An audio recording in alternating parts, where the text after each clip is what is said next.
Bonjour, donc voilà, aux Pays-Bas, on a mis en place le système de contrôle de surcompensation pour le SIEG à partir de 2010, après un contentieux que l'État a eu avec la Commission européenne, donc ce qui a provoqué des changements dans la régulation et un contrôle plus strict des opérations, des aides d'État dans le secteur aux Pays-Bas. Euh, il y a eu différentes adaptations, différents changements dans la régulation. La plus importante, c'était la séparation des activités en SIEG et non SIEG. Et pour bien pouvoir contrôler les aides d'État et la surcompensation du côté SIEG et ne pas prendre en compte des activités non SIEG dans les coûts. Euh, Après, je crois en contraste avec ce qui se passe en ce moment en France, aux Pays-Bas, on a mis en place un système donc, qui regarde l'opération en total, donc par opérateur et non pas par projet, et par compensation annuelle. Il faut savoir qu'aux Pays-Bas, les aides d'État sont assez limitées, donc il n'y a plus d'aide directe à la pierre, de subventions, c'est surtout des garanties d'État sur les emprunts.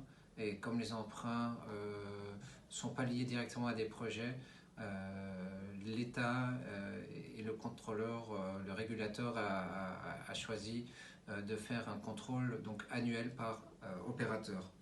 Euh, une autre chose qui était important de voir aussi, c'était donc le bénéfice raisonnable, puisque à la fin de chaque année, le bénéfice de chaque opérateur est comparé avec le bénéfice raisonnable pour ce qui indiquerait donc qui est une surcompensation. Euh, donc ça, le benchmarking pour le bénéfice raisonnable, c'est un élément important aussi qu'on a mis en place. Et donc on a choisi un indicateur qui, par rapport à ce qui se passe dans le marché, en prenant bien en compte aussi donc, les différents facteurs de risque. Donc il y a quand même une différenciation entre certains types d'opérateurs qui ont un peu plus de risques, donc qui peuvent avoir un peu plus de compensation que d'autres.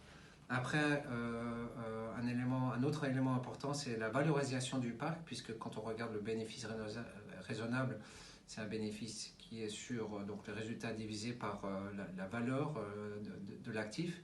Et donc ça a un impact important sur le calcul.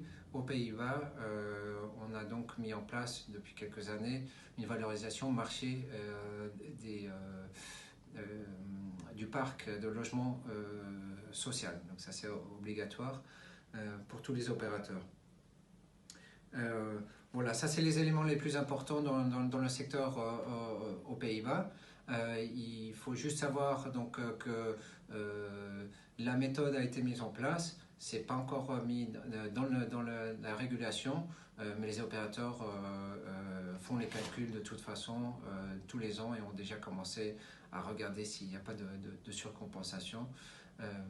Et le dernier élément que je voulais mentionner, c'est que les opérateurs ont mis en place aussi, avec la fédération, un système de benchmarking pour comparer les différents coûts dans les opérations, dans les coûts aussi opérationnels